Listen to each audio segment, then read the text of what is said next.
भाइ बहिनीहरुलाई आजको क्लासमा स्वागत छ। आज हामी पढ्छौं के त भन्दा फाइलिङ विधिहरुको बारेमा। यो भन्दा अघिल्लो क्लासमा हामीले के पढ्यौं त भन्दा परम्परागत फाइलिङ, त्यसैगरी आधुनिक फाइलिङ प्रणाली ल्याएर है। परम्परागत फाइलिङ प्रणालीमा मिसिल पढ्यौं, बाकस पढ्यौं, पोके फाइलिङको बारेमा यी र यस्ता कुराहरु पढ्यौं। जबकि आधुनिक फाइलिङ प्रणालीमा के पढ्यौं त भन्दा के पढ्यौं याद छ कसैलाई? आधुनिक फाइलिङ प्रणालीमा के पढ्यौं हामीले याद छ? दुईटा फाइलिङ प्रणालीको बारेमा डिस्कस गरेका थियौं, याद छ? खोइ त। समतल फाइलिङ र ठाडो फाइलिङ। समतल फाइलिङ र ठाडो फाइलिङ, एकदमै ठीक छ। अब त्यसो भए अस्मिता, विवेक र विक्रमलाई मैले सोधिन है, बाँकी स्टुडेन्टलाई सोधे है, बाँकी विद्यार्थीलाई। समतल फाइलिङ भनेको कस्तो याद छ? समतल फाइलिङ ल त भाइ बहिनीहरु, के हो समतल फाइलिङ भनेको? मैले धेरै चोटी त्यसको बारेमा पढाएको थिएँ। कसैले भन्न सक्छ भने भनौ त ल त। कविता हो भनौ त। मैले हल्का बिर्से कि के हो समतल धरातल फाइलिङ भनेको? मिस एउटा माथि एउटा खट्टा राख्ने हो। हो, एउटा माथि अर्को खट्याएर के राख्ने? फाइलहरु। हो, फाइलहरु। गुड। यसो मैले फेरि एकचोटी सम्झाएँ है त। कागज पत्रहरूलाई एक माथि अर्को खप्ट्याएर फाइल गरिन्छ भने त्यसलाई समतल फाइलिङ भनिन्छ। ल हेर्नु है, कागज पत्रहरूलाई के गरिदो रहेछ त भन्दा एक माथि अर्को खप्ट्याएर फाइल गरिन्छ भने त्यसलाई धरातल फाइलिङ अथवा समतल फाइलिङ भनिन्छ। अब त्यसो भए ठाडो फाइलिङ भनेको के हो त भाइ बहिनीहरु? ल त म भन्दिन मिस। ल त भनौ त। कार्यालयमा कागज पत्र भएको फाइलहरूलाई दराज घर वा कुनै स्थानमा एक अर्काको सहायताले अडाएर राख्नलाई। हो, गुड, एकदम ठीक छ। ल कागज पत्रहरू राखिएको फाइललाई के गर्ने त भन्दा एक अर्कासँग चाहिँ के गर्ने त अडेस लगाएर राख्ने। ल हेर, एक माथि अर्को राख्यो भने चाहिँ समतल फाइलिङ भयो। तर एउटासँग अर्को फाइल चाहिँ अडेस लगाएर राखिएको छ भने त्यो चाहिँ के भयो त हाम्रो लम्ब अथवा ठाडो फाइलिङ भनेर हामीले यो भन्दा अघिल्ला क्लासमा डिस्कस गरेका थियौं। अब भाइ बहिनीहरुलाई आज मैले थोरै कुरा मात्र पढाउँछु, धेरै कुराहरु पढाउँदिन। जस्तै फाइलिङ विधिहरु के कस्तो छ त? फाइलिङ विधिहरु, तरिकाहरु ल हेरौँ है। अब मैले नवीन सुनिरहेछौ? छ मिस। स्क्रिनमा देखिएको कुराहरु एकचोटी सरल पढौं त ल त। कागजपत्रलाई फाइल गर्नुको मुख्य उद्देश्य ती कागजपत्रहरू सुरक्षित राख्न र आवश्यक परेको बेला तुरुन्तै फेला पारी आवश्यक काम गर्नु हो। यो तब सम्भव हुन्छ जब फाइलहरूलाई कुनै विशेष क्रममा राखिन्छ। यसरी फाइलहरूलाई क्रमबद्ध गर्ने विभिन्न विधिहरू छन्। केही प्रमुख विधिहरू यस प्रकार छन्। हो, गुड। ल हेरौँ त के भन्छ त। कागज पत्रहरूलाई फाइल गर्नुको मुख्य उद्देश्य के हो त? अवश्य पनि कागज पत्रलाई सुरक्षित राख्न अनि आवश्यक परेको बेलामा तुरुन्तै फेला पार्न। ल हेरौँ है, फाइलिङ किन गर्छौं त हामी भन्दा ल हेरौँ है, फाइलिङ किन गर्छौं त? ताकि कागज पत्रहरू सुरक्षित साथ राख्न सकियोस्, आवश्यक परेको बेलामा तुरुन्तै के गर्न सकियोस्, फेला पार्न सकियोस्। ल हेरौँ है, यहाँ दुईटा कुराहरु भनियो। कागज पत्रहरूलाई फाइल किन गरिन्छ त भन्दा मैले अहिले सोध्छु है भाइ बहिनीहरु, त्यही भएर याद गरौँ। कागज पत्रहरूलाई फाइल गर्नुको मुख्य कारण के हो त भन्दा कागज पत्र सुरक्षित राख्न अनि आवश्यक परेको बेलामा तुरुन्तै फेला पार्न सकियोस् भनेर। अब सुरक्षित राख्न र तुरुन्तै फेला पार्न सकियोस् भनेर त्यो बेलामा मात्र सम्भव हुन्छ जुन बेलामा फाइलहरूलाई एउटा निश्चित अर्डरमा राखिन्छ कि क्रम मिलाएर राखिन्छ। फाइल राख्ने भन्नाले जता पायो उता चाहिँ छरेर हैन, एउटा फाइल एउटा कोठामा, अर्को फाइल अर्को कोठामा, एउटा फाइल एउटा घररामा, अर्को फाइल अर्को घररामा, यसरी क्रम नमिलाइकन राख्दाखेरि त यो सम्भव हुँदैन। जस्तै भाइ बहिनीहरूको पनि किताबहरू एकै ठाउँमा चाहिँ मिलाएर राखेको छ भने खोज्दाखेरि तुरुन्तै भेटिन्छ, तर एउटा किताब चाहिँ कोठामा, अर्को किताब चाहिँ भान्सा कोठामा, हैन? अब यस्तो यताउता छरिएर राखिएको छ भने तुरुन्तै फेला पार्न सकिँदैन हो। त्यही भएर फाइलहरूलाई क्रमबद्ध गर्ने विभिन्न तरिकाहरू छन्। आज हामी एउटा विधिको बारेमा मात्रै पढ्छौँ। अब यो स्लाइडमा के भन्यो त भाइ बहिनीहरू भन्दा, कागजपत्रहरूलाई हामी फाइलिङ गर्छौँ। किन गर्छौँ त भन्दा ताकि कागजपत्रहरू सुरक्षित साथ राख्न सकियोस्, अनि जुन बेलामा आवश्यक पर्छ त्यो बेलामा तुरुन्तै के गर्न सकियोस् त फेला पार्न सकियोस्। यो त्यो बेलामा मात्र सम्भव हुन्छ जुन बेलामा फाइलहरूलाई के गरिन्छ त एउटा क्रममा राखिन्छ, मिलाएर राखिन्छ। अब त्यसरी क्रमबद्ध राख्ने विभिन्न तरिकाहरू छन्। ल है, जस्तै भौगोलिक फाइलिङ, संख्यात्मक फाइलिङ, वर्णानुक्रम फाइलिङ, विभिन्न खालका चाहिँ विधिहरू छन्। अब ती विधिहरू मध्ये आज हामी एउटा विधि पढ्छौँ। ल है, के पढ्छौँ त भन्दा आज हामी पढ्छौँ वर्णानुक्रम फाइलिङको बारेमा। अब मैले फेरि सोधेँ है भाइ बहिनीहरूलाई, विक्रमलाई नै सोधेँ। श्रेष्ठ विक्रम सुनिरहेको? फाइलिङ किन गर्छौँ रे? भर्खरै दुईटा उद्देश्य पढाएको थियौँ हामीले। किन गर्दा रहेछौँ हामीले फाइलिङ? हामीले फाइलिङ कागज कार्यालयमा रहेको कागजपत्रहरूलाई सुरक्षित राख्नको लागि। सुरक्षित राख्न, अनि अर्को चाहिने बेला समयमै प्राप्त गर्नको लागि।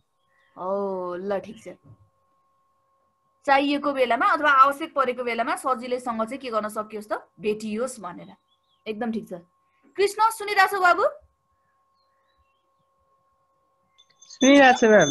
ल त बाबु, यो यहाँ स्क्रिनमा देखिएको कुरा पढाउँ त एकचोटि। फाइलहरूलाई वर्णमालाको अक्षर अनुसार क्रम मिलाएर राख्ने विधिलाई वर्णानुक्रम फाइलिङ भनिन्छ। देवनागरीमा आ, ई, क, स, ग र अङ्ग्रेजीमा ABCD को क्रममा फाइलिङहरू दराज घरमा मिलाएर राखिन्छ। यो विधि व्यक्ति वा संस्थाको नाम फाइलमा नै राखिन्छ। फाइलहरू मिलाएर राख्नुपर्दा व्यक्ति वा संस्थाको नाम जुन अक्षरबाट सुरु हुन्छ त्यो अक्षर भएको सङ्केत कार्डको पछाडि फाइल राखिन्छ। ल हेरौँ त, वर्णानुक्रम फाइलिङ रे। ल हेरौँ है, अल्फाबेट अनुसार के। अब यहाँ के भन्छ, फाइलहरूलाई वर्णमालाको अक्षर अनुसार क्रम मिलाएर राख्ने विधिलाई के भनिन्छ? वर्णानुक्रम फाइलिङ। ल हेरौँ है, त्यो नेपाली वर्णमाला पनि हुन सक्छ, अङ्ग्रेजी वर्णमाला पनि हुन सक्छ। ल हेरौँ त, जति पनि फाइलहरू छन् कार्यालयमा प्रयोग हुने अथवा व्यक्तिले प्रयोग गर्ने फाइलहरू के को आधारमा राख्ने त? के अनुसार चाहिँ क्रम मिलाएर राख्ने त? अल्फाबेट अनुसार, वर्णमाला अनुसार। ल हेरौँ, अब देवनागरीमा अ, आ, ई, क, ख, ग हुन सक्ने भयो, अङ्ग्रेजीमा ABCD हुन सक्ने भयो। ल हेरौँ है, भनेपछि वर्णमालाको आधारमा फाइलहरूलाई क्रम मिलाएर राखिन्छ भने त्यो प्रकारको त्यस खालको फाइलिङ चाहिँ के हो त? वर्णानुक्रम फाइलिङ हो। ल हेरौँ है, जस्तै रबिना महर्जन भनेर भन्यो भने रबिना महर्जन भनेर भन्यो। अब अङ्ग्रेजीमा के अरे हेर्ने हो भने आर, नेपालीमा हेर्ने हो भने र, कि र अनुसारले कि आर अनुसारले चाहिँ मिलाएर राख्ने। ल हेरौँ, त्यही भएर फाइलहरूलाई वर्णमालाको अक्षर अनुसार मिलाएर राखिन्छ भने त्यो विधि चाहिँ के भयो त? वर्णानुक्रम फाइलिङ विधि भयो। देवनागरीमा हो भने अ, आ, ई, क, ख, ग, अङ्ग्रेजीमा ABCD को क्रम अनुसार मिलाएर राखिदो रहेछ। ल हेरौँ है, यो विधिमा व्यक्ति वा संस्थाको नाम फाइलमा नै राखिन्छ। ल हेरौँ त, यो विधिमा चाहिँ के हुन्छ भन्दा व्यक्ति वा संस्थाको नाम चाहिँ कहाँ राखिदो रहेछ त? फाइलमा नै राखिदो रहेछ। ल हेरौँ है, अनि तलपट्टि के भन्छ त भन्दा फाइलहरू मिलाएर राख्नु पर्दा व्यक्ति वा संस्थाको नाम जुन अक्षरबाट सुरु हुन्छ, आरबाट सुरु हुन्छ कि एबाट सुरु हुन्छ कि जेबाट सुरु हुन्छ कि केबाट सुरु हुन्छ कि। ल हेरौँ, जुन अक्षरबाट सुरु हुन्छ, चाहे त्यो नेपाली होस् चाहे अंग्रेजी, हेरौँ है, जुन अक्षरबाट सुरु हुन्छ त्यो अक्षर भएको संकेत कार्डको पछाडि फाइल राखिन्छ अरे। ल हेरौँ, जस्तै यहाँ के भनियो त, मैले फेरि एकचोटि दोहोऱ्याएँ भाइ बहिनीहरू सुनौ है। यदि फाइलहरूलाई वर्णमाला, वर्णमाला भनेको अंग्रेजी वर्णमाला नि हुन सक्छ, नेपाली वर्णमाला पनि हुन सक्छ, मैले भाइ बहिनीहरूलाई अघि पनि जानकारी गराएँ। वर्णमालाको अक्षर अनुसारले फाइलहरूलाई क्रम मिलाएर राखिन्छ भने वर्णानुक्रम फाइलिङ विधि भनिन्छ। त्यस्तो विधिलाई के भनिदो रहेछ? वर्णानुक्रम फाइलिङ विधि भनिदो रहेछ। देवनागरीमा हो भने अ आ इ क ख ग, अंग्रेजीमा हो भने एबीसीडी को क्रम अनुसार चाहिँ फाइल चाहिँ मिलाएर राखिदो रहेछ। अनि यो विधिमा के हुन्छ त भन्दा व्यक्ति वा संस्थाको नाम चाहिँ कहाँ राखिन्छ त? फाइलमा नै राखिन्छ। ल हेर्नु है, अब फाइलहरू मिलाएर राख्नु पर्दा के हुँदो रहेछ त यसमा? व्यक्ति वा संस्थाको नाम जुन अक्षरबाट सुरु हुन्छ, ल हेर्नु है, कुनै पनि व्यक्ति वा संस्थाको नाम जुन अक्षरबाट सुरु हुन्छ त्यो अक्षर भएको एउटा संकेत कार्ड हुन्छ अरे। ल हेर, त्यो संकेत कार्डको पछाडि चाहिँ के गरिदो रहेछ त? फाइल राखिदो रहेछ। ल हेर, जस्तै हरिनारायण थापा छ भने एच नामको एउटा संकेत कार्ड हुन्छ, त्यसको पछाडि के गरिदो रहेछ त? यो फाइल राखिदो रहेछ। ल हेर, जस्तै रामनारायण शिवाकोटी भनेर भन्यो, आर नामको संकेत कार्ड हुँदो रहेछ, त्यो संकेत कार्डको पछाडि चाहिँ के गरिदो रहेछ? फाइल राखिदो रहेछ। ल हेर, त्यति धेरै गाह्रो पनि छैन। भाइ बहिनीहरू सुनिरहेछौ? त्यही त, म मात्रै बोलिराखेँ कि जस्तो लाग्यो। ल ठिक छ, के छ यो वर्णानुक्रम फाइलिङको बारेमा केही कुरा बुझ्यो त भाइ बहिनीहरूले?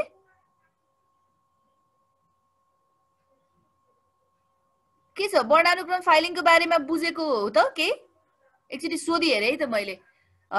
विवेक? हजुर मिस। के रहेछ बाबु यो वर्णानुक्रम फाइलिङ भनेको? के रहेछ, के बुझ्यौ तिमीले? मैले फाइललाई वर्णमाला अक्षर अनुसार क्रम मिलाएर राख्ने विधिलाई वर्णानुक्रम फाइलिङ भन्छ। जस्तै एबीसीडी अ आ इ क ख ग घ, अनि यसमा जस भन त, नाम जुन अक्षरबाट सुरु हुन्छ त्यही अक्षरको एउटा बोर्डस्ट हुन्छ। जस्तै अब विवेक र विक्रममा विवेक पछि अनि विक्रम आउँछ, त्यस्तै गरी अनिश र अनिशामा अनिशको पहिला हुन्छ अनि अनिशाको पछाडि हुन्छ, त्यसरी राखिन्छ। एकदम ठिक छ, गुड। गर्ल्सहरू मध्ये कसैले, अस्मिता बाई कसैले भनौ त एकचोटि? गर्ल्सहरू मध्येबाट एकजनाले भनौ त। कविताले पनि नभनौ है, कविताले पनि अघि भनिसक्यो। अनिशा छ, अनि सञ्चिता छ, सुस्मिता छ, रमिना छ। ल त, के हो यो वर्णानुक्रम फाइलिङ भनेको? के बुझियो? एक्जाम पोइन्ट अफ भ्यूले पनि एकदम इम्पोर्टेन्ट क्वेसन हो नि यो। वर्णानुक्रम फाइलिङ विधि भनेको के हो, यसका फाइदा र बेफाइदाहरू उल्लेख गर्नुहोस् भनेर एक्जाममा क्वेसन आउन सक्छ, इम्पोर्टेन्ट प्रश्नमा पर्छ यो। ल त, हाम्रो टाइम लिमिटेड छ हैन, त्यही भएर टाइम लस नगरौँ भनेर आफूले जति जानेको छ त्यति भन्ने त हो नि। मिस्टेक नै भए पनि केही हुँदैन, करेक्सन त म गराइहाल्छु नि। अब मैले नामै तोकेर भने त, सञ्चिता सुनिरहेछौ? ल त नानी, ल तिमीले के बुझ्यौ भन त? यो वर्णानुक्रम फाइलिङ भनेको के हो, के बुझ्यौ? थोरै मात्र भन्दा हुन्छ। वर्णानुक्रम फाइलिङ भनेको फाइलहरूलाई वर्णमालाको अनुसार क्रममा राख्ने विधिलाई वर्णानुक्रम विधि भनिन्छ हैन। यसलाई चाहिँ नेपाली वा इङ्ग्लिसको वर्णानुक्रमबाट मिलाएर राख्न सकिन्छ हैन। ल ठिक छ भयो, तिम्रो माइक्रोफोनमा प्रब्लम रहेछ, ठिकै छ। वर्णानुक्रम फाइलिङ विधि भनेको मैले भर्खरै पनि भने, अझ भाइ बहिनीहरूबाटै आओस् भनेर हो। विक्रम,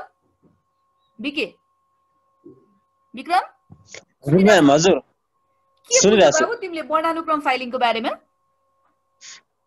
कार्यालयमा रहेका फाइलहरू चाहिँ वर्णमालाको वर्णमालाको अक्षर अनुसार क्रम मिलाएर राख्ने विधिलाई चाहिँ वर्णानुक्रम फाइलिङ भनिन्छ भने यो चाहिँ देवनागरीको आई क ख ग र अङ्ग्रेजीको चाहिँ एबीसीडी को वर्णमाला अनुसार फाइलहरू क्रम मिलाएर राख्न सकिन्छ भने यसमा चाहिँ यो फाइलिङ गर्दाखेरि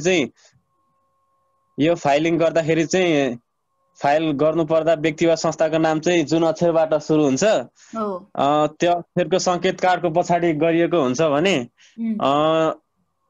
यस विधि अन्तर्गत चाहिँ व्यक्ति वा संस्थाको नाम फाइलमै राख्ने गरिन्छ। ल ठीक छ। यसमा मैले एकचोटि फेरि भने है त, यो वर्णानुक्रम फाइलिङ भनेको चाहिँ वर्णमालाको आधारमा। अनिस तिमीले बुझ्या छौ त बाबु? सुनिरा छौ? सुनिलले बुझ्या छ? सुनिल बुझ्या छ म्याम। छ है, यो त्यति धेरै गाह्रो छैन। यति त हो नि, फाइलहरूलाई वर्णमालाको आधारमा चाहिँ के गर्ने त भन्दा क्रम मिलाएर राख्ने। अघि विवेकले के भन्यो भन्दा जस्तै अनिस र अनिसाको चाहिँ फाइल छ भने पहिला अनिसको फाइल अगाडि आउँछ भनेर भन्यो, अनि अनिसाको फाइल पछाडि आउँछ भनेर भन्यो। अब मैले भाइ बहिनीलाई सोधेँ त, रबिनको फाइल अगाडि आउँछ कि रबिनाको फाइल अगाडि आउँछ? रबिन। त मैले सोधेँ है एउटा, रबिन। किन होला? हजुर किन होला? यो सोध्नै पर्ने क्वेशन मैले सोधेँ।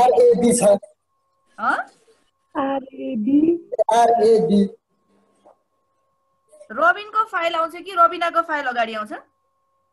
रबिन के आउँछ म्याम? हो।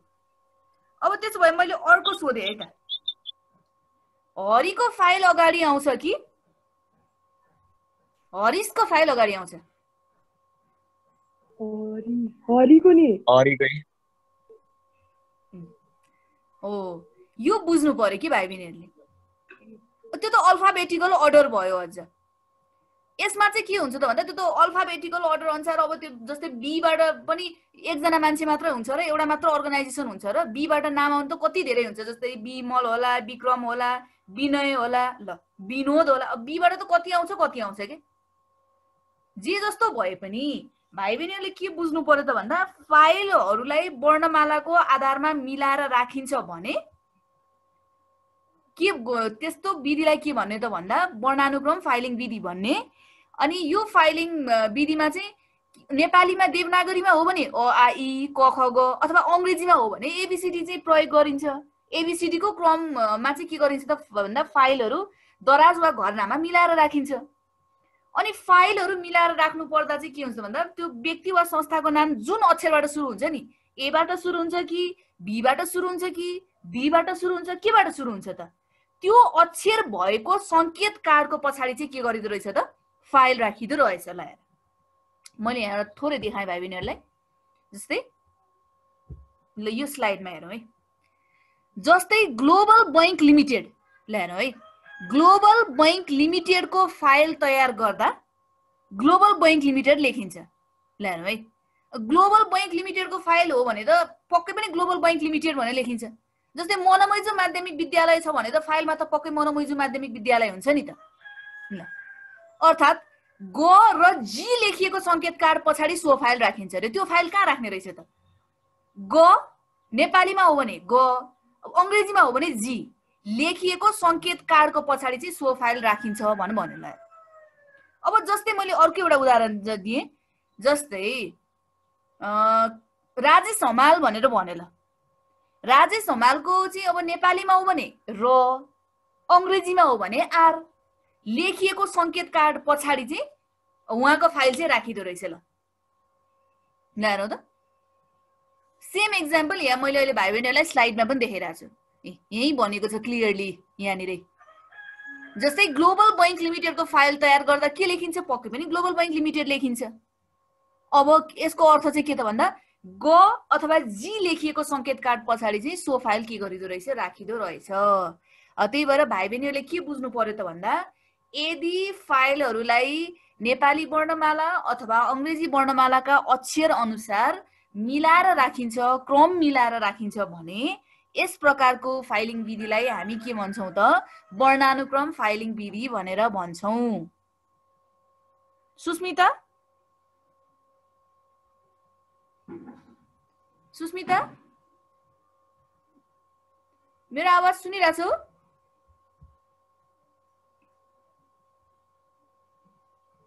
सुनिएको छैन जस्तो छ है। नारायण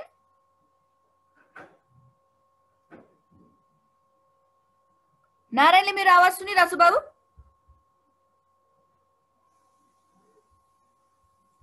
मेरो आवाज सुनिएको छैन हो भाइ बहिनी? हो सुनिरहेछ नि सानो। सुनिरहेछ म्याम। खोइ नारायणले सुनिरहेछ त? नारायण नारायण अनि सुस्मितालाई मैले बोलाएँ, खोइ आवाज नसुनेको हो कि माइक्रोफोन अफ भएर होला सम्भवतः। मिस मोबाइल उ भएर हो, ह्याक भएर हो। ए ए ए अहिले सुनिरहेछौ त बाबु?